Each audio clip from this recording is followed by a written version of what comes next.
Well, it's that time of the year. It's the end of our season, and today is our harvest day where we're going to get all the rest of the produce out of this garden. We have some temps coming up that are going to be in the 20s, so today's our last really nice day. After this, everything's going to be frozen. We're going to get everything pulled up out of this garden except for irrigation pretty much, and then we're going to let our chickens in here. If you want to see the benefit of doing that, as it's one of the best things that we like about our garden setup, stay tuned and watch us get this garden torn apart.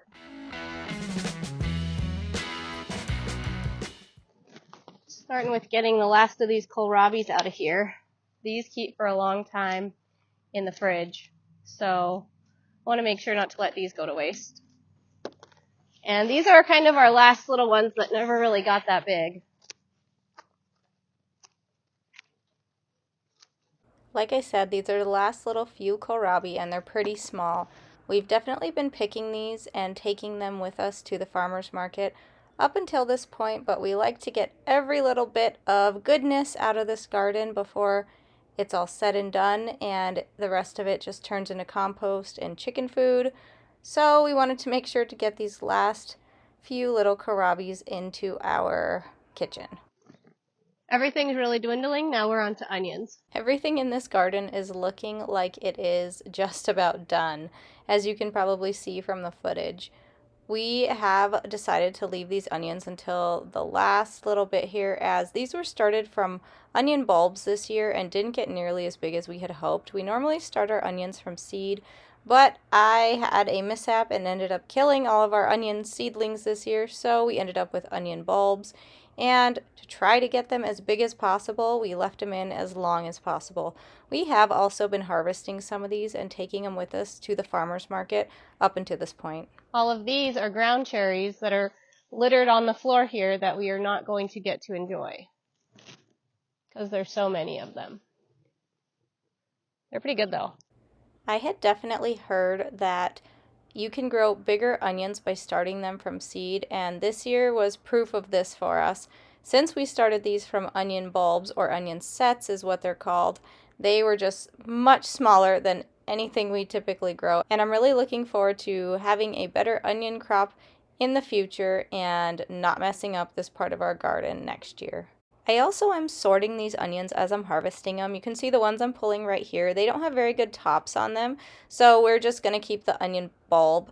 The ones like this one right here that I'm pulling up, I will keep those green onions and kind of separate them, and I put them in a different container to store them in the fridge because those will keep for a long time in the fridge and they are really yummy to have, and they're kind of my favorite part of growing onions are the onion tops versus the onion bulb, but you know, the onion bulb lasts for a lot longer if taken care of properly, so we like those as well.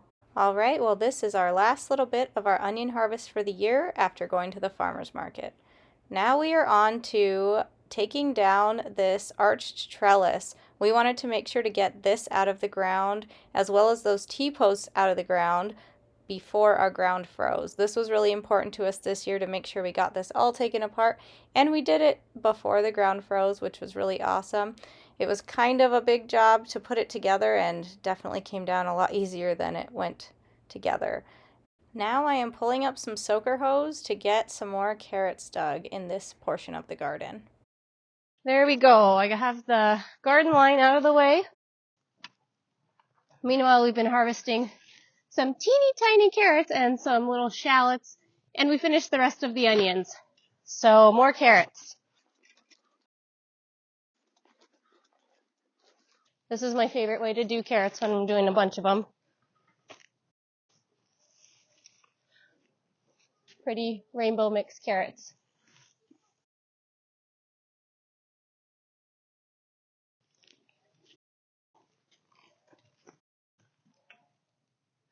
I said in one of our other videos, something I want to get better at is growing carrots.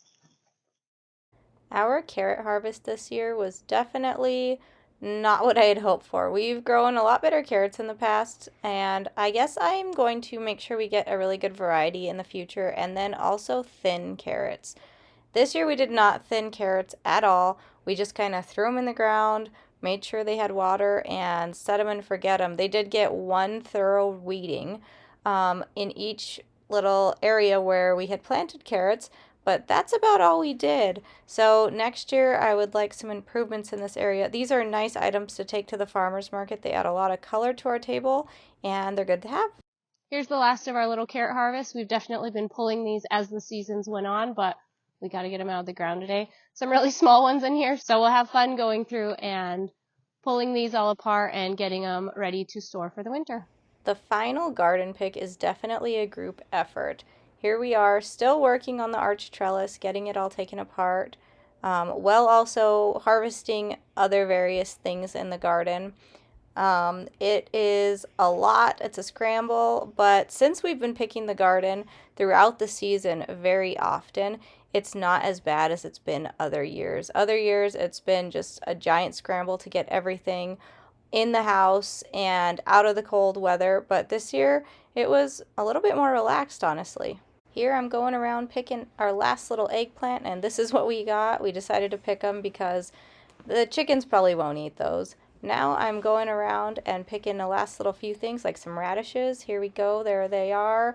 And now onto some peppers. We got a couple little extra bell peppers in here. We already did pick our jalapenos earlier, and those did not get filmed though. But this is what we ended up getting for our last few bell peppers for the year. Now we are on to beets. Let's see how many we can get. This year we had a really good amount of beets. We did an entire row of beets, and we have been harvesting these often for the farmers market, and we have had plenty. So next year we will definitely do an entire row of beets. We really like beets because they keep in the fridge for a long time. I'm talking like till May if you keep them just in a plastic bag in the crisper drawer in the back of the fridge, and you can keep eating on them all year. I did not harvest the tops today, just the beet itself, and that's just what I chose to do today. The rest will go to the chickens. This is what we got for some of our harvest, and this is what my hands ended up looking like when I was all done with this job today. Now we are on to some tomatillos. Tomatillos aren't necessarily my favorite, but I didn't want to leave them to go to waste out in the garden, so we will find something to do with them. We actually ended up planting this entire row of tomatillos on accident. We thought they were ground cherry plants that germinated in our garden, but they were tomatillos. So here's some of the harvest from those. Here is a little glance at these last minute things that we pulled out of the garden today.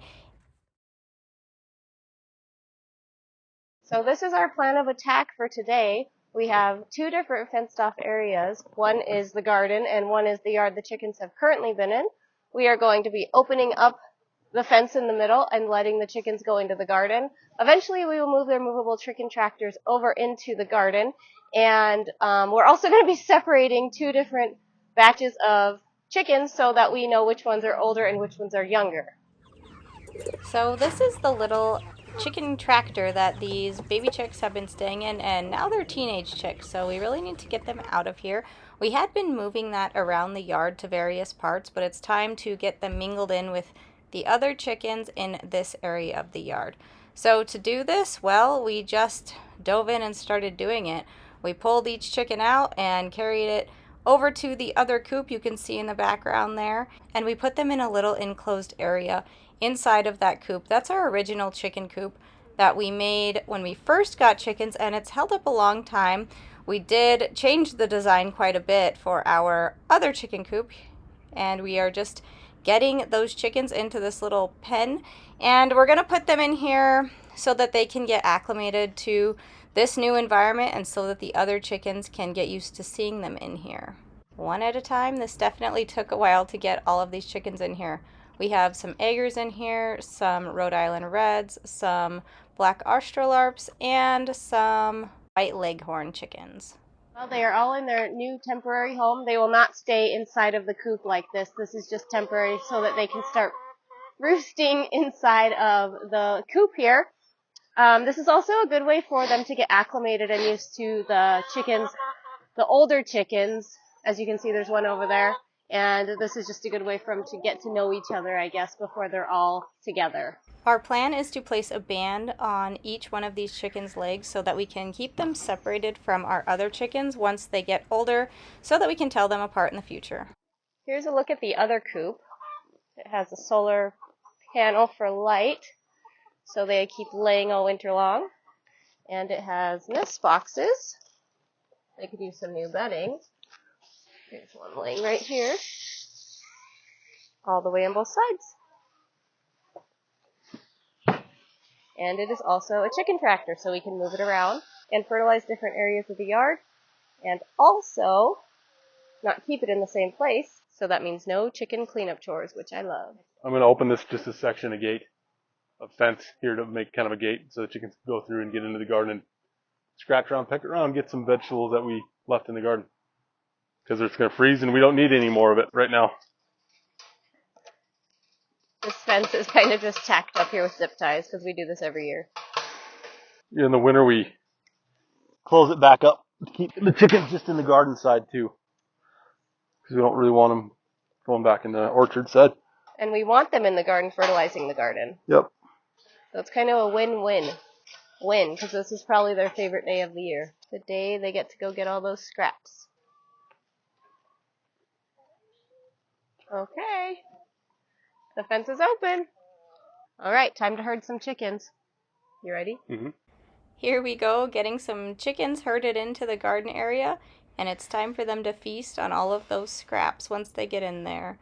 We like letting them do this because it's kind of fun to see them scratch around and get all of those leftover goodies. They definitely seem to enjoy the extra foraging as well, and it's just kind of fun. It's one of the funnest parts about having chickens is just watching them be chicken. And as predicted, right after we filmed this video, it snowed. We got, I think, 17 inches of snow recorded by the airport by our house. And the chickens did make their way back over to the chicken coops and spent the time over there. We are really glad we got all of those extra veggies pulled because the garden is officially done. A few weeks later, we were able to get all of the irrigation lines out of the garden, all of the stakes out, we had a weed mat in one area, and just kind of clean everything up. We are lucky that that snow melted and that our temperatures warmed back up again so that we could pull these garden lines. Last year when we got snow, it was around for the rest of the winter. Normally when we do this task right here, we just pile everything up on the side of the garden and then we flatten the bed and then we move the chicken tractors into the garden where the chickens will then spend their winter.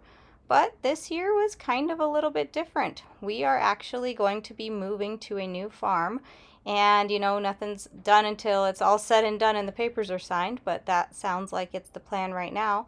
So this year we cleaned up the irrigation and pulled it off to the side and have everything nicely grouped to move it to the next house. Well, thanks so much for watching this video. If you found it interesting, please consider liking and subscribing. Thanks so much for watching.